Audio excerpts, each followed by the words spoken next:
रुगो माण्हू वॾियूं ॻाल्हियूं करे सिर था ॾियूं ऐं जॾहिं सिर ॾियण जो टाइम अचे तॾहिं माठ करे आफ़ियत सां वेही रहिजे, पाण खे ख़तरे में न विझे। उहा कहिड़ी संदोस्ती आहे?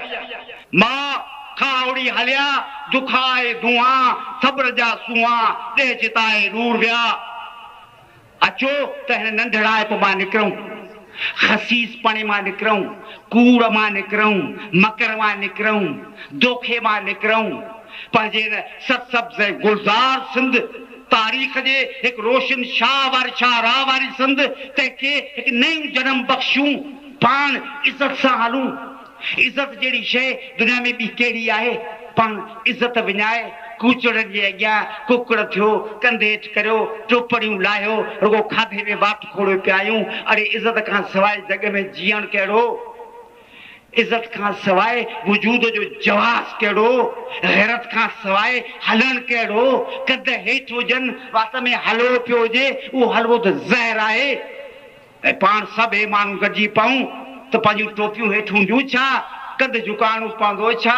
किरोड़ माण्हू गॾिजनि, उन्हनि जो 3-4-5 गुंडनि, बदमाशनि, दादागिरियनि, मुनाफ़िकनि, मकारनि अॻियां कंध हेठि हुजनि। शर्म जी ॻाल्हि इन खां वधीक ॿी कहिड़ी आहे? ऐं जेकॾहिं को माण्हू पंहिंजी इज़त गैरत जे वास्ते जेका कुर्बानी घुर्बल आहे उहो नथो ॾेई सघे, उन बहितरा त ज़मीन जे मथां हुजण जे बदिरां उन जे हेठां हलियो वञे, मथे रही ज़मीन जी बेइज़ती न करे। दोस्तो, तव्हांजे हथ में ॻाल्हि आहे, तव्हांखे फ़ैसिलो करणो आहे।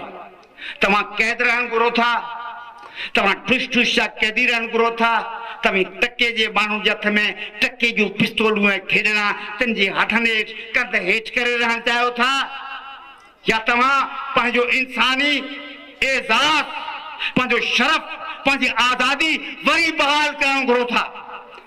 जे तव्हां आज़ाद इंसान वांगुरु रही नथा सघो त पोइ तव्हां सचा सिंधी न आहियो।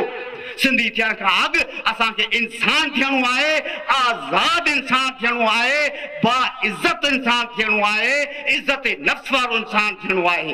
ग़ुलाम ऐं कंध हेठि कयल माण्हू चए ऐं सिंधी सचो आहियां, हू कूड़ थो ॻाल्हाए। सचो सिंधी कंध हेठि कयल थिए मुमकिन ई कोन्हे।